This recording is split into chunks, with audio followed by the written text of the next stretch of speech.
Crecimiento económico en economía internacional. Hola amigos, ¿qué tal? En este video les vamos a explicar un poco de lo que es el crecimiento económico enfocado en la economía internacional. Lo vamos a analizar desde el punto de vista temporal, es decir, lo vamos a analizar desde los años 50 y por décadas hasta la actualidad. Lo vamos a hacer así porque es más fácil analizarlo y ha habido dinámicas dentro de estas décadas. Vamos a analizar desde conceptos hasta análisis dinámicos de lo que fue la economía internacional durante estas décadas. A continuación, mi compañera Dani les va a explicar un poco de lo que es el concepto del crecimiento económico y la forma de medición, que es a través del PIB. Bueno, ahora les voy a hablar acerca del concepto del crecimiento económico y su forma de medición. El crecimiento económico es el aumento de la producción de bienes y servicios en un determinado tiempo. Aunque no hay una respuesta definitiva sobre cuáles son los medidores de crecimiento económico, se puede decir que un medidor importante es el PIB o Producto Interno Bruto, que se mide a través de los índices de inversión, consumo, ahorro, así como de las exportaciones menos de las importaciones. Cabe recalcar que el PIB per cápita es una forma de medición imperfecta del crecimiento económico. Existen muchas críticas en torno al PIB, ya que no se muestra con claridad la distribución de la riqueza dentro de un país. Es por esta razón que han salido otros índices como el índice de desarrollo humano o el índice de Gini, que muestran de mejor manera este desarrollo social.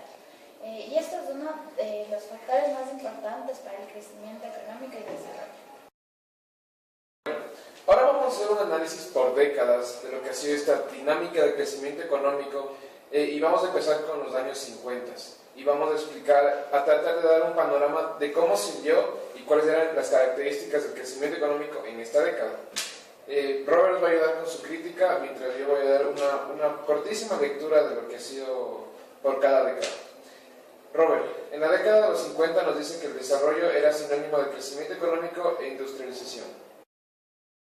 Pues bien, José, los años 50 fueron la década que precedió a la Segunda Guerra Mundial y Estados Unidos, recordemos, fue la única potencia que salió ilesa de ese conflicto. Por ende, marcó las pautas de lo que sería el orden económico mundial. De ahí viene la concepción de los años 50 de que el desarrollo es simplemente el crecimiento económico medido desde el PIB, que cabe recalcar fue un índice inventado durante los años 40. También recordemos que Estados Unidos durante esa década había abrazado ampliamente el keynesianismo, lo que implica que el Estado realizaba grandes inversiones para incentivar el gasto y la inversión de la empresa privada. Bien, ahora vamos con la siguiente década, la década de los 50, donde nos dicen que se incorpora un análisis cuantitativo del crecimiento. ¿Qué nos puede decir sobre este cambio de la concepción de crecimiento económico? Pues bueno, como te decía José, durante los años 50 se incorporó ya venía incorporado el concepto del Producto Interno Bruto como principal indicador del crecimiento económico de una nación. Sin embargo, durante los años 60 se vio la necesidad de implementar nuevos medidores que te puedan hablar acerca de la pobreza, el desempleo y la desigualdad, ya que el PIB y el PIB per cápita no bastaban para describir la estructura económica de un país y resolver la problemática que estos tienen con respecto a lo social y al humano. Es por eso que se comenzaron a desarrollarse medidores de desempleo, medidores de pobreza, porcentajes de pobreza, porque no basta solo con crecer en la parte nominal del Producto Interno Bruto, sino también hay que analizar cómo se está distribuyendo el crecimiento del PIB.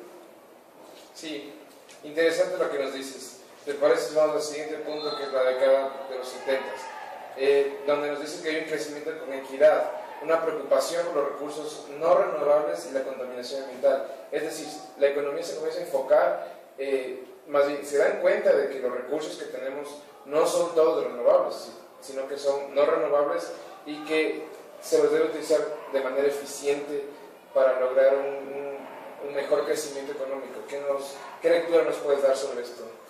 Pues bueno, aquí hay un concepto bastante interesante del keynesianismo. Durante los años 40, 50, 60, tú ves un avance de la ideología keynesiana que te dice que los recursos no son escasos, o al menos que si lo son en la naturaleza, estos no afectan la economía en sí. Entonces se vivió una concepción de que los recursos eran ilimitados y se gastó y se derrochaba dinero por parte del sector público en un montón de cosas que para muchos economistas era un despilfarro. Ante esto, ya los años 70 son la época de desgaste ideológico del keynesianismo, y esto llega a suceder con la crisis de los años, obviamente de los 70, con la crisis petrolera y la subida de los precios del petróleo, lo cual encareció la energía a nivel mundial. Entonces, el crecimiento de la excesiva alza de los precios del petróleo provocó que la gente se diese cuenta de que no, los recursos no son escasos. De hecho, este rato nos está faltando gasolina, nos está faltando diésel y todo tipo de derivado del petróleo para generar energía eléctrica en las ciudades y para mover los medios de transporte que utilizan los ciudadanos. Entonces, ante esta concepción, en los años 70 la década en la que cae el keynesianismo y en la que se comienza la gente ya a preocupar por los recursos escasos, pues comienza a haber esa concepción de que no estamos contaminando el aire, estamos contaminando el agua, tenemos que buscar una manera de no dañar al resto de la naturaleza ni al resto de la sociedad con el crecimiento económico, ya que el crecimiento económico puede tener ciertos tipos de externalidades negativas. Pasar a la década de los 80, donde nos encontramos con énfasis en la estabilidad macroeconómica, con una recesión internacional, con crisis de deuda, inflación y programas de estabilización. José, ¿qué nos puedes comentar acerca de todo esto? Bueno, fue en esa época justamente donde cayó el keynesianismo. Como decía Robert antes, empezaron las medidas, las políticas neoliberales, porque se creía que el keynesianismo, las medidas keynesianas, no podían contribuir a salir de la crisis, y más bien no lo estaban haciendo. Lo que pasó entonces fue que las medidas de estabilización fueron medidas neoliberales, es decir, que los mercados funcionen por sí solos, que no tengan regulación, y el Estado no debe intervenir en la economía.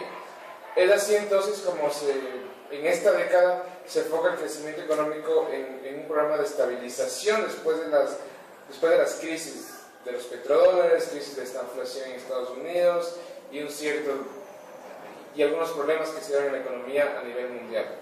Entonces, la lectura que le damos a esto dentro del crecimiento económico es que se da un nuevo enfoque en tanto a políticas económicas. Los mercados funcionan por sí solos y no hay intervención del Estado. Ok, Robert.